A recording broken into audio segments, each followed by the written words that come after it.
Well, yeah, those are some really great things at the top. And then let's go back to what Sandy said about the projects. How many projects should you have on your resume? I think minimum 3 projects you should have.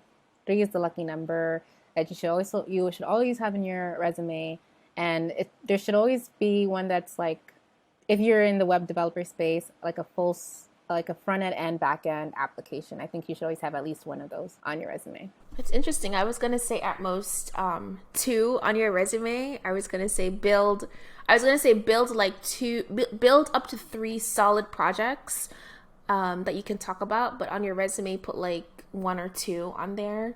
Primarily because I think your projects are gonna be using the same technologies a lot of the time, and having like three projects I feel is a lot, especially with like that 6 second mark. But if they're like smaller projects, I think it's fine.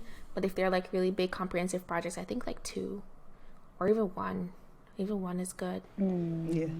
I would say 1 to 2 as well. I think once it's on your resume, it's free game. Right. Anybody can talk about it during an interview. So if you have too many projects, I can't remember what I did yesterday, let alone what I wrote code for 3 weeks, a month ago. So I think it's more important to have a really solid project, because as a hiring manager, as a recruiter, you're not going to look at everybody's projects like 10 times over. You're going to do it like maybe one. If it looks good, it's not broken, then maybe look at the second one.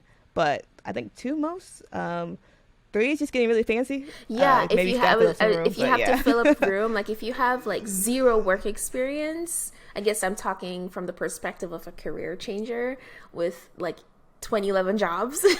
If you have zero work experience, I think 3 is good because you fill up the space and you make it look like, hey, these are all the things I did with my skills. Even though I haven't worked, I built these projects. This is considered work. So I think that's a great way to put it.